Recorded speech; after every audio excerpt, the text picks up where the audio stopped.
We're going to get started right now. I'm not sure.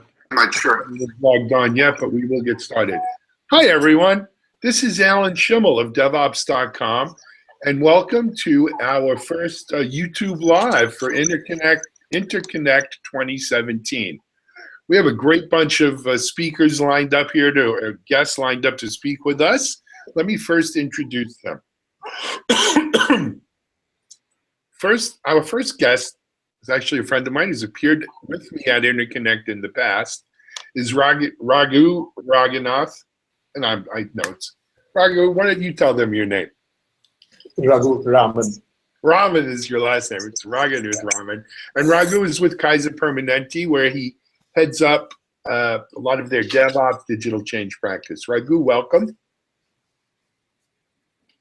And that is working. Our next guest is also not a newcomer to doing events here with us at DevOps.com. She is on a record 11 different sessions at Interconnect. And always a pleasure to have Rosalind Radcliffe with us. Rosalind, hi, how are you? Doing fine. Good to be here again. Okay. And then next we have an accomplished author who has a new book coming out that I'm sure he's going to tell us about. But beyond that, he's also the author of DevOps for Dummies and one of IBM's key DevOps personnel, Sanjeev Sharma. Sanjeev, thanks for joining us.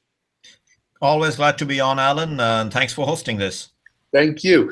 And we have a rookie to the panel today. His first time appearing with DevOps.com, but not a rookie to the world of DevOps. I'm drawing a blank. I apologize. Comas from NBCUniversal. Introduce yourself, NBCUniversal. But John, why don't you introduce yourself? Thanks, Alan, for the invite.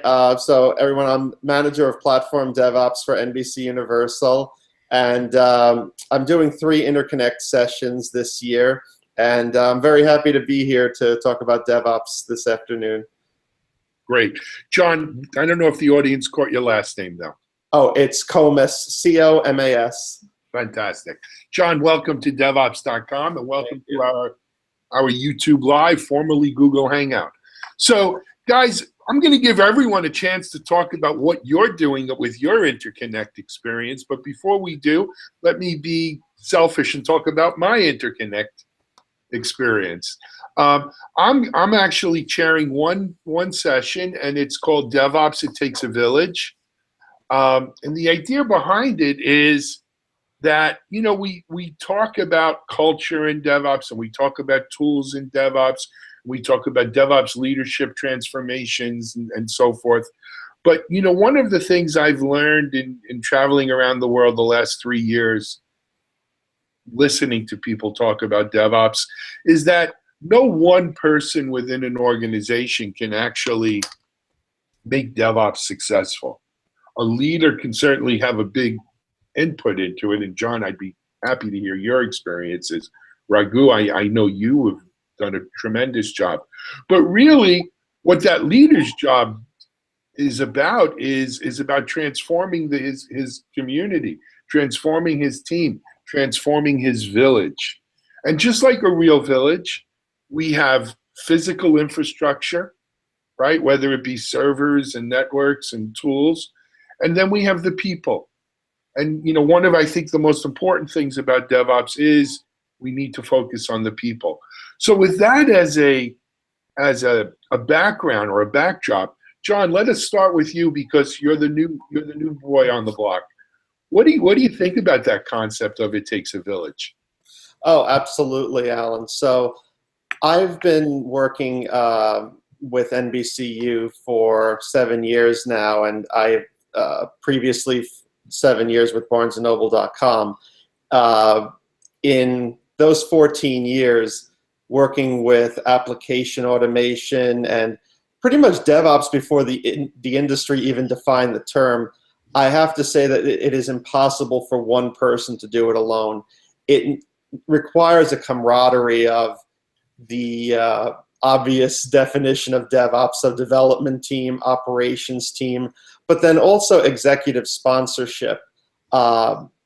We need leadership from the top to create a culture where everyone is on board with a non-siloed approach to software development and deployment. The most successful implementations of DevOps that I have worked with were those where operations, development, QA testing, and project management were all together on a single daily stand-up call and really participated in the entire process. When you have a situation where software developers throw the code over the fence to QA and QA throws it back over the fence, and then the compiled binaries get thrown over the fence to the operations team for deployment, you delay the project. There's always an issue with quality. There's always even the issue of if there's a problem identifying someone. Our old CIO used to tell us that if there was an outage for 500 minutes, 420 of those minutes were trying to find somebody. So the idea of it taking a village to me is an excellent comparison and very good way to look at it. Agreed.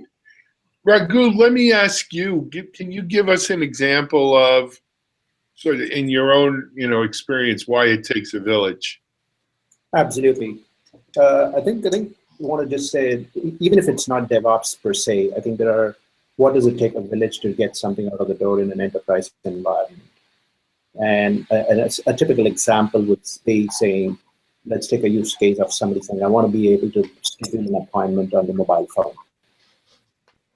It's a very simple feature on the digital end, but it means that somebody is deploying an app on the mobile, and that app needs to connect to some service, which is another team that manages the service, which is then interfacing with another team that actually manages the appointment systems at the back end. It means you need to talk to the data center folks. It means you need to talk to the F5. It means you need to talk to the database. It means you need to talk to the call center saying this is the kind of appointment that's coming on the self-service channel. So even a simple feature takes a village to take to production. Fair enough. And the same thing, every feature in an enterprise environment takes a village to take to production. DevOps is trying to bring that village together to either automate it, increase the speed of delivery, make it easier to support, time to market, and all of that. And so I think DevOps is actually, I would say, it takes a village, but it happens in 4 steps, or 4 ways you can think about it. One is a platform. And it's a platform. When I say platform, it is really saying standardizing on tools and something that are there between the various pieces of the village. From the periphery of the village back to the center, what is the chain of communication? What tools do you have to communicate? That's one part of it. The second part would be saying, do you have a pipeline that allows you to go from one end to the other? So if you need a feature to go out of the door, how do you have a pipeline with those tools? The third is talking about a product. The definition of a product is very different depending on which side of the village you're talking about, because something goes from end to end on the pipeline. What is your finished product? So it's the finished product is a feature on the mobile. It could have several other components that are being built as part of the product. Culture, I think this is where you started saying, how does it happen? And I agree, John, it is some executive sponsorship is definitely there, but I think every faction of the village, if you want to think about it that way, whether it is operations, security, whether it is development, testing, they all need to challenge the existing process and model the way where they are consumers, providers for each other with automation. The existing process and say, how can I make it better for my consumer? And then model the way that would be transformation within each of these groups within the village. So that's how I think about it, and that's what we've been trying to. It is challenging. There are challenges, but I think we've done a good job at Kaiser so far to get alignment within the village about the common mission. Excellent. So, going down the line here, I mean, a village takes a mainframe, certainly, but what else do you have to say on the subject? So yes, all the comments prior are very appropriate, and I would agree with them all. I think when I think of an enterprise, I'm always remembering that big server that's sitting in the back running all the major transactions. And yes, it needs to be included. I mean, it's just part of the village and shouldn't be, as I'm going to say using your analogy, it shouldn't be a separate village. Right. It should be part of the village. And I think everyone needs to focus on bringing all of the teams together, and it's bringing those teams together and having that right executive sponsorship and having the individual team members understand that it takes the village, that they want to work together, and that they're now all responsible for that delivery of business value. By turning their heads on the fact that, operations isn't just keeping the systems up and development isn't just delivering code, but having everybody focused on that true business value and delivering the function, I think, is the key in making this cultural transformation. And I do think it's important to remember that this is about a cultural transformation. It's not just, yes, you need tools to make it happen, but it is the culture. It's changing the way you work. And in a lot of cases, I see people say, well, what I'm doing works, so why should I change? But it's really not working. It's not working fast enough. It's not driving business at the speed it needs to go. So it's this, everyone needs to come together to produce this business value at the speed it needs to. You're right. So Sanjeev, I saved you for last for a reason. Not just because I wanted you to go last, but you've probably spoken to more different organizations, right? Many different organizations than any of us, perhaps. What's your take on the village concept? Sure, and I think the point. I was taking notes while John, Raghu, and Rosalind were talking because there were some excellent points over there. But let's look at it a bit differently, right? One of the questions I get asked a lot when I go to visit clients or some of our partners is, how do the origins of DevOps as we know it today? John is right. DevOps has existed. We just renamed it recently.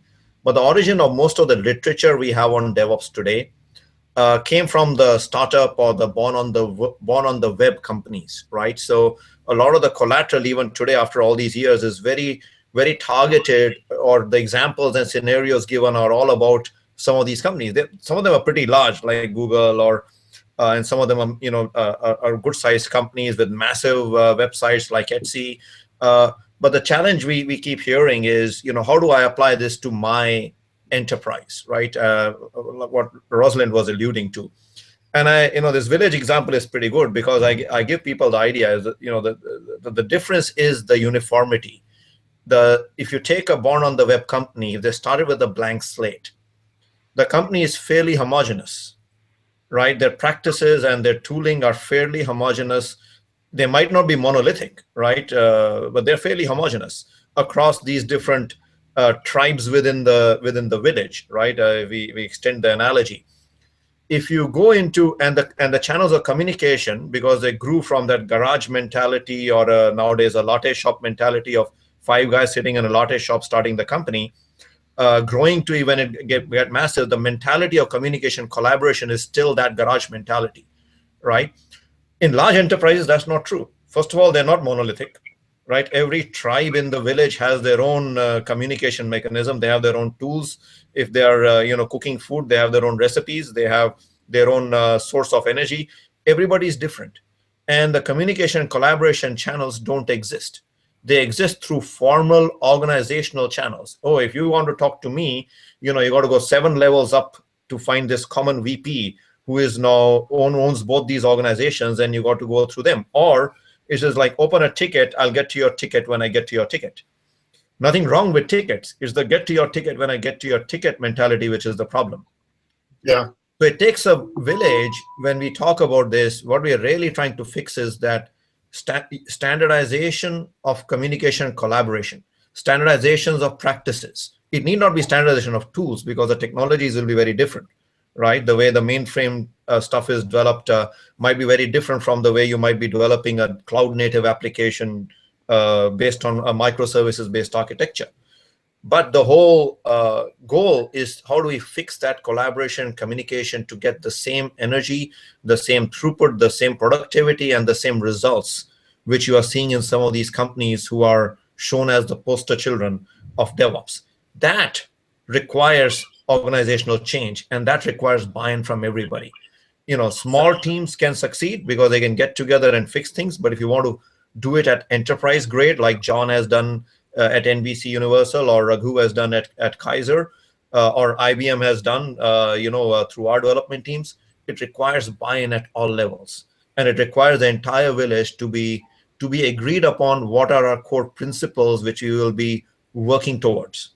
And so definitely, it does take a village, but we need to define what it is we can fix in this village, or what it is we need to standardize on, what it is we need to agree on, in order to start moving towards that promised land of DevOps.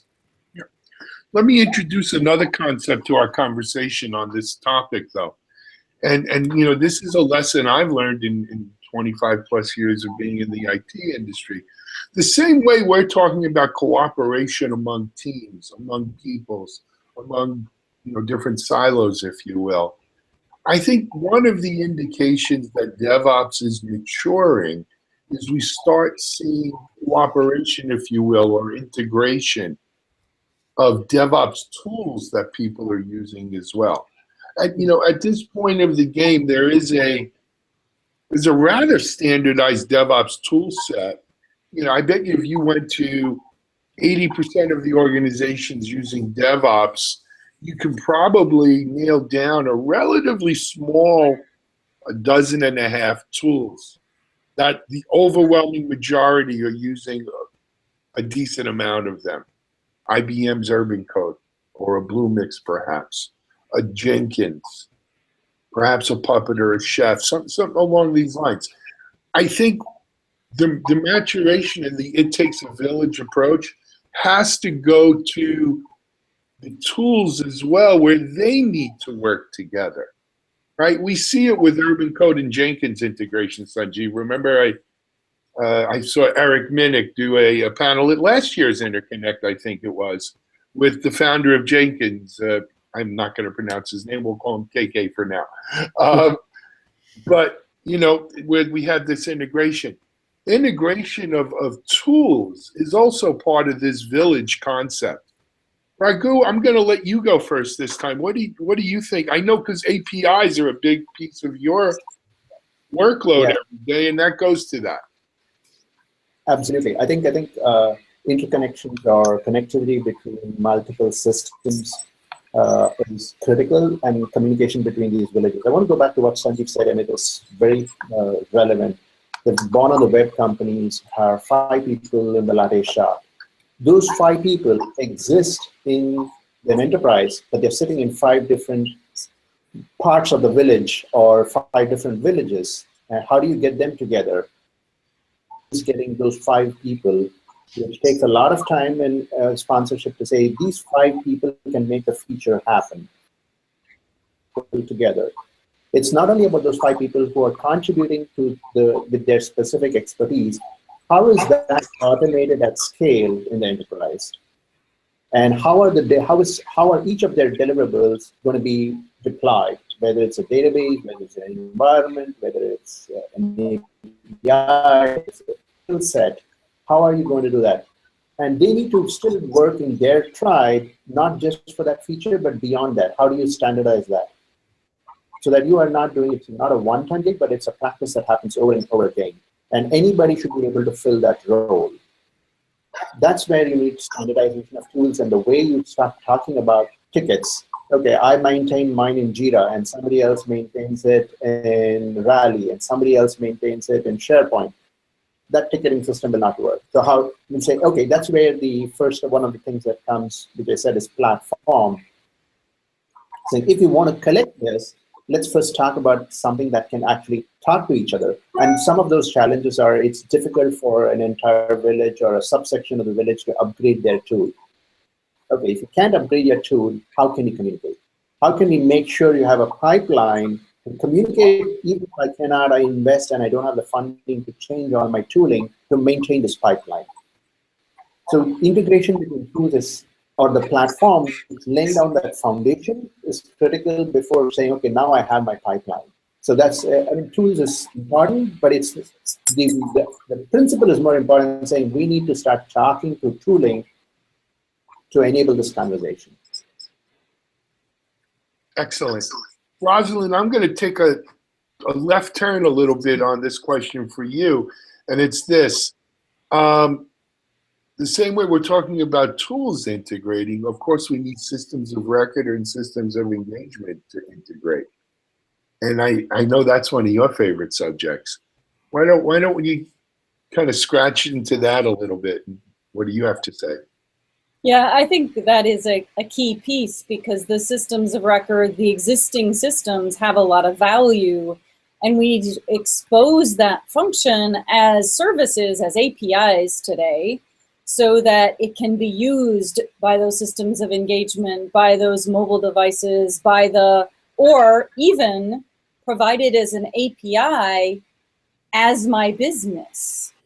So if you think about the existing assets, whether or not they be on a mainframe or not, I have a set of business value, the business rules, the business function, and I can take that existing value and create APIs out of it and expose those so they're now available.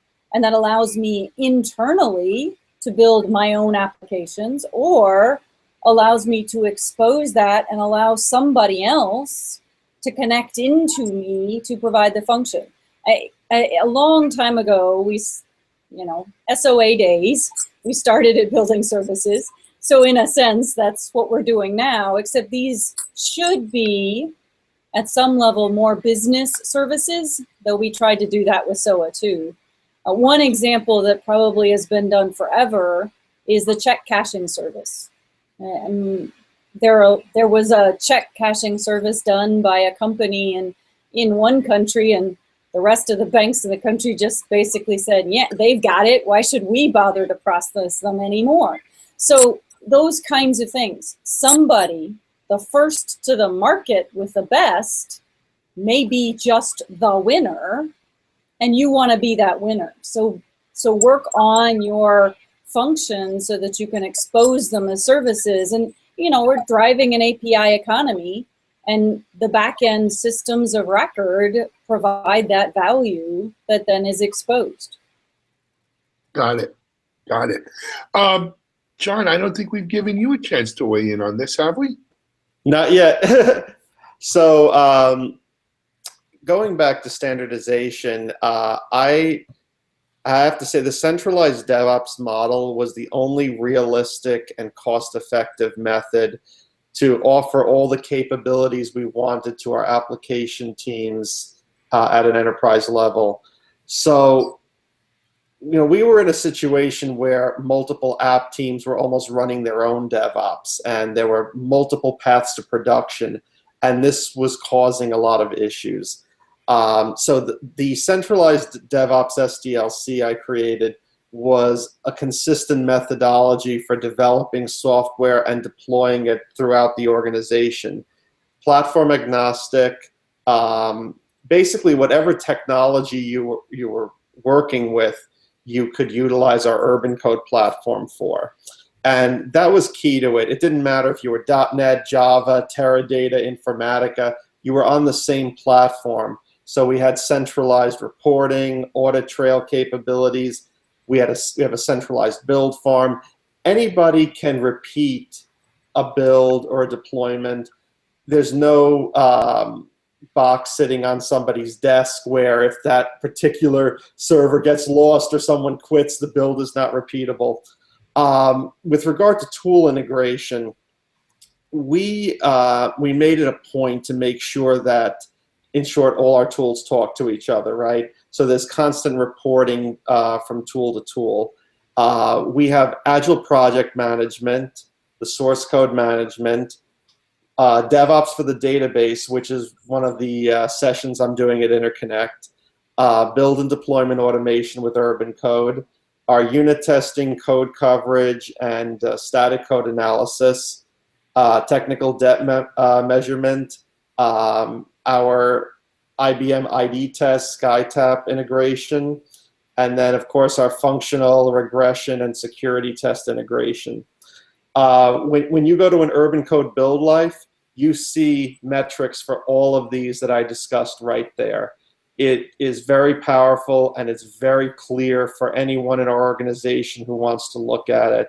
And then, one step beyond this, with continuous feedback and continuous monitoring, we get real-time dashboards from across our business technology groups and our different business units as to how applications and application teams are performing. So we can see mean time to resolution for items. We can see what the build and deployment success rate is on the overall, what the performance monitoring is, outages. So you can really see how your portfolios are performing. And it's resulted in us being able to deliver much more, much faster, and in some cases at up to a 90% cost reduction. So DevOps has been extremely successful, and I owe it a lot to standardization and integration. Sure. You know what, John, you hit on something, another kind of favorite topic of mine, and that is what I call the pockets of DevOps. And Sanjeev, I think I've spoken about this with you, Sanjeev. I'm going to ask you to jump in as well. But I think another indication of maturity of DevOps adoption within an organization is when you move from isolated pockets of DevOps doing their own things, using different tool sets, or even multiple iterations of the same tool, right, without any integration, to a more comprehensive integrated approach where, if not organizational wide, maybe divisional wide, you're standardizing, you're integrating, better managing across, as it seems you guys are doing over at NBCUniversal. Sanjeev, what about your take on that? Yeah, and actually, I think you are remembering the discussion you and I had potentially at the DevOps Enterprise Summit or Interconnect last year. And I give the example of a campsite. I know we're talking about, we're switching analogies now between villages and campsites. But if you have all these different campsites where one person has lit a fire with wood, another person has lit a fire with charcoal, another person is cooking with that sticky, smelly stuff you get in the camping store, right? Everybody's got their own thing they're achieving their goal. But they cannot come together and have a real cookout because everybody's doing their own thing, right? I know it's a bad analogy. It sounded much better when I described it to you last time, Alan. It's lost in time somehow. But if we can get everybody to have certain tactical tools which are well integrated and standardized, and I think what John listed, he touched upon the list I usually give to people. Right, the list I usually give to people is in 5 areas. Number one is in the area of planning and architecture. Right, you have to have a common architecture across your applications. You have to have a common set of tools where your tickets or backlog or log goes, or if you have different tools, they need to talk to each other. The second area, which is what Rosalind has already alluded to, which is APIs. You have to have standardization, some level of standardization across APIs, because that's the whole point of APIs, is that there is a well-defined endpoints which don't change very often, which I can talk to. So, and if an API, and I heard a great definition, I think it's in the API for Dummies book, that's a contract between the supplier and the consumer. The third area is what John spoke about, which was the deployment, automation, and orchestration. Do you have one central place where your build, continuous integration, continuous delivery pipeline can be managed from, right? In John's case is urban code build and urban code deploy. Right. The fourth area I speak about always is in the area of testing. Do you have some level of standardization and virtualization of these API endpoints and services, or of your test environments? Like in John's case, they're using IDTES, right, to manage and standardize test environment virtualization. Some organizations use Rational Test Virtualization Server to virtualize services and APIs which are not available. And the last area is release management. Again, this goes back to the point Raghu was making, is I'm not releasing one feature, right, made by one team. I'm releasing a business capability which requires all these teams to do their part and release it. If I go to a business user and say, version 3.7 of this service is available, they're going to say, great, can I cash a check? They're like, no, I need 7 other services to be upgraded before I can cash the check. They're going to say, you're not done. I don't care. So that release management of these components which come together to deliver a business function also needs to be standardized upon. So to repeat, 5 areas, right? Planning and architecture, API management, deployment and orchestration. So basically your continuous integration, continuous build pipeline, your test environment and service virtualization, and your release management. These, I think, are the points where you need to start. If these are not integrated, these are not standardized, you keep running into road bumps. You'll keep running into areas of inefficiency, right? And then we're good to go, right? We can then find other areas where there's value add, but this is where we need to start. And we can have a whole discussion about metrics and all that, but as I think John has already mentioned about when you have standardization, you have common metrics you can look at. I think it was John. I don't remember. Somebody said it about metrics. I think it was John as well. It was. So excellent points all around on this stuff, guys. You know what? I've taken the first half hour just talking about my session, and I only have one. So Rosalind, just I feel terrible, but Rosalind, you want to just share with our audience a little bit? Look, you don't have to go into all of your sessions, but at least give us kind of an overview. What are you excited in talking about at Interconnect?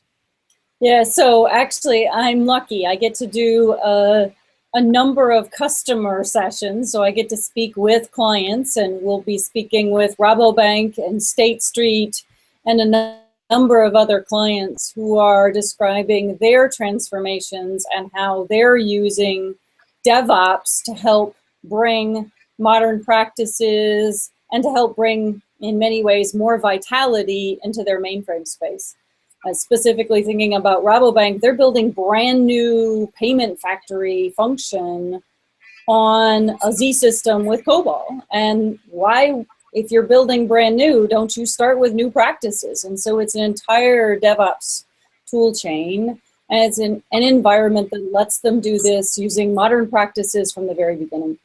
And that's a really good story. Most of the rest of my sessions are panel discussions to discuss the implications of bringing the mainframe in, and that's what I get excited about. Let's stop these silos. Let's bring this standardization and include the Z team too, rather than just leaving them off to the side. And the last thing I'm actually going to be talking about is something I'm having a lot of fun with, which is how we can make Git work with ZOS development. So Git seems to be used by a lot of companies. Yeah, that's probably an understatement. It's used a lot in open source. So, you know, there's a lot of use for Git, and there are companies who would like to use Git for their ZOS development. I mean, we have a completely integrated solution with RTC already. So it's there and available as a modern development environment. But for companies that want to use Git, we want to make that possible. And so we've already gotten Git ported to ZOS with Rocket. And so it really runs natively on ZOS and supports EBCDIC code pages. And now we're working on the build capability. And so I get to talk about that at Interconnect and get to get feedback from clients as to whether or not we're doing the right thing, and this will actually be useful. Excellent. You know, Rosalind, when you mentioned COBOL with the mainframe, reminded me that when I went to see the movie Hidden Figures, and I saw the lady with the Fortran book, and they didn't call the computer a computer because the computer were the people. The computer was the IBM. I said, I must speak to Rosalind about this. This is right up her alley. But anyway, yes, crazy stuff. And not crazy, it's just fascinating that, you know, companies like Rabobank, and I have interviewed them actually, you know, are doing some really cool stuff, cutting edge stuff. marrying mainframe, systems of record, system engagement, hybrid, and so forth. John, if I'm not mistaken, I believe you're on my panel with me at It Takes a Village. Yes. You're also doing a little bit as part of the keynote, are you not? I believe so. Yep. You want to give us a little preview, or are you under NDAs with punishment of death? Well, basically, it's a little bit of a surprise, but basically what we're going to be discussing is all of the work that we've done on the DevOps SDLC, highlighting our DevOps for the database, our automated testing parallelization. One of the exciting things we're going to be talking about is how we used IBM ID tests to reduce the time it took to execute a 1,000 test case regression suite from about 6 to 8 weeks down to 3 hours. So, number of exciting things. Great. Sanjeev, I'm not forgetting you, but let me first go to Raghu. Raghu, Sure. What do you have going on for Interconnect? I think I'm speaking at 3 sessions, if I'm right. But I think the general theme is, depending on the title, there are 2 or 3 things that we are doing. I'm very closely and heavily involved at Kaiser. One is building APIs, which is primary integration services between systems of engagement and systems of record. To enable better development and faster time to market and so on, we are definitely adopting the DevOps practice and influencing both partners on different sides and saying, how can we transform and make that better? One of the other things that is, apart from that, it is also the architectural approach of saying microservices and so on. There is yet another facet to that, which is saying, how do we move to the cloud? And what is the reason we move to the cloud? And how does that fit with DevOps? So it's a 3-pronged, or 3 things which are very close, which is the actual functionality of delivering some APIs, the ability to go to cloud, and how does DevOps help us in that pattern to go faster to market? So it's an intertwined combination of these 3. But in the DevOps presentation, specifically what I'd like to share with the audience and think is, what have we done? And what challenges did we overcome? And at the end of the day, it is how do we measure ourselves in terms of metrics? And not only in terms of metrics, it's clearly dollars and cents to us at the end of the day. What did we do at a point in time, let's say 18 months ago? What are we doing today? And how is that changed in terms of dollars and cents, which translates to hours, labor hours, capital dollars, whatever that is. Because if that is not, if you can't quantify that, then this entire culture and It Takes a Village doesn't make sense because you're not delivering value to the end consumer. So are we able to do it? And then if we are seeing that data, you'll say, how do we course correct or fine tune or optimize the DevOps journey? It's not DevOps is not a project. It is a way of doing software or engineering delivery, if you want to think about it, to deliver value. So what is it that we are continuously optimizing to actually do that? So I'm going to probably, my sessions are really focused around where we are in the process and where we think we should be in a year or 2 years in that. Got it. Sanjeev, I saved you for last. What do you got going on? I got quite a bit going on, not as much as Rosalind, but it's going to be an interesting session at Interconnect, and I'm doing slightly different sessions from what I normally do, and I have a couple of repeats. So I have 3 sessions in all, along with and a workshop. I'll come to the workshop soon. So one of my sessions, which I'm really excited about, is a panel, which is adopting DevOps at industrialized scale, right? Massive, large distributed organizations. How do they adopt DevOps? So it'll be kind of along the lines of your It Takes a Village session, Alan, not very different. And actually, you probably know all the 3 panelists I have. I have our friend Carmen Diardo from Nationwide. I have Mark Howell from Lloyds Bank in UK, and Michael Sheehan from Bendigo and Adelaide Bank in Australia. So I have decided to cover 3 continents and go really broad.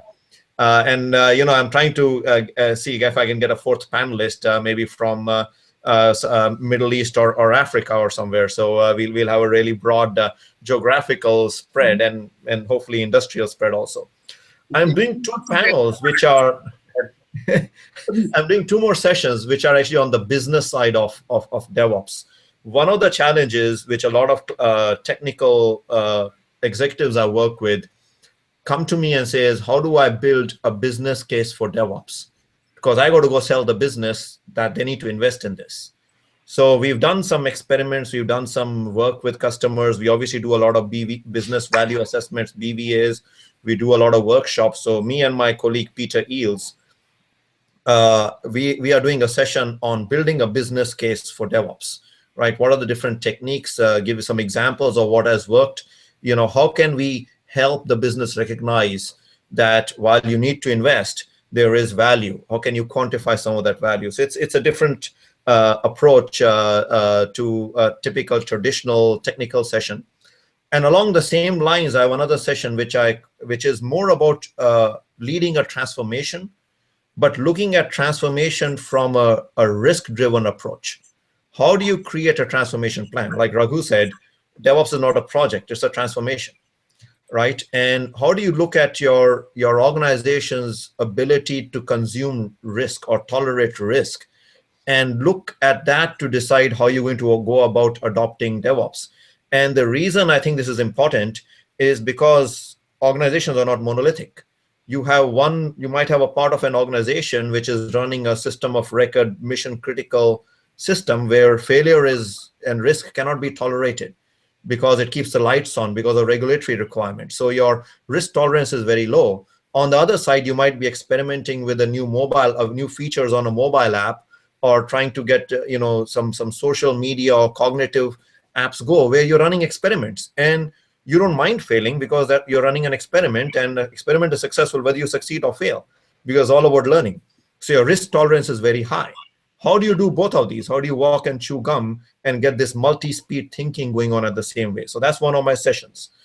And lastly, I'm a part of a 12 workshop series which we are running. I think, Rosalind, you're running one also, if I'm not wrong, there on mainframe. Yep, that's one of them. And I'm running a workshop which is kind of the first workshop in this series, which is, how do you go about, and these workshops are interactive. We limit the number of people who can come in. So first come, first serve, go register for them. And they're working sessions. You'll be doing exercises. We'll have flipboards and whiteboards, and there are no slides, at least in the one I do. Some other folks might use slides to kick things off. But these are interactive sessions on how to lead a DevOps transformation. And then that's mine. And then there are other ones which are more tactical.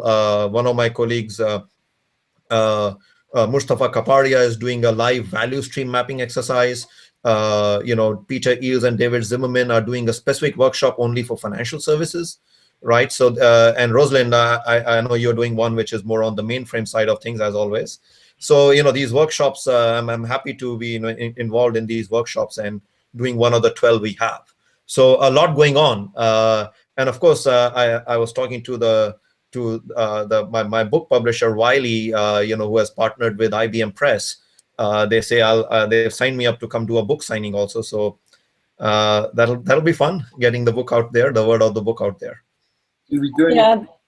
Thanks for reminding me. Yes, one of the sessions that dropped on my calendar was the workshop, and it is a good thing to do. The other thing that, since you mentioned it, we're actually going to do a new version of the mobile to mainframe DevOps for Dummies. Right. This time it's going to be DevOps for Dummies from APIs to Z systems. And hopefully it will be available for Interconnect. And so we'll be doing a book signing of the new version as well. Excellent. I got Raghu excited. So Sanjeev, I want to make clear that your new book from Wiley is not from the DevOps for Dummies series. This is a substantial book. I mean, I've got an advanced copy here, and I've been working on it. There it is, the DevOps Adoption Playbook. And I love the soccer and the cricket and the sports references. And yeah, equal opportunity. I tried to hit every sport so nobody would say I favor football too much. No. But you know what so I haven't read the whole thing, as I mentioned to you. I'm in the middle of it. But what I really got at it, what I initially noticed of, this really represents sort of the culmination of the different workshops and projects that I've seen you do over the last 3-4 years, right? So much of the value stream mapping and the transformation and so forth that I've seen you whiteboard, right? And I should mention, if you go look on YouTube and search Sanjeev, you can see some of these sessions and so forth that he's done explaining it. You know, this book kind of wraps it all together. So it's an excellent book. If people are on Interconnect, it wouldn't be a bad idea to get a signed copy. Sanjeev was very generous in the credits as well. Some of us might even be mentioned in there, Rosalind. My copy's sitting in my house, but I just moved, so now I have to find it. So not to be a copycat, but here you go. Anyway, guys, look, I know we've been 45 minutes in, and everyone is busy as we head into the middle of February, believe it or not. So I think we're going to need to wrap up, but I am so darn excited about, Interconnect and all of the DevOps that we have to talk about. Looking forward, John, to meeting you in person there. Oh, same here. And Raghu and Sanjeev and Rosalind. It's going to be a great time. But more importantly, for anyone watching this, you can go, Google the Interconnect website. I know it's ibm.com/US, I think, Interconnect, off the top of my head. And if you can get out there, great. We will be, of course, doing video recording there and reporting and live blogging and stories. So we'll try to cover it for those who can't be there in person. But definitely check it out if you can. Raghu, always a pleasure. John, thank you. Thank you. First event, we'll have you on again soon. Rosalind and Sanjeev, what can I say? You guys are always right there for us. Thank you for your support.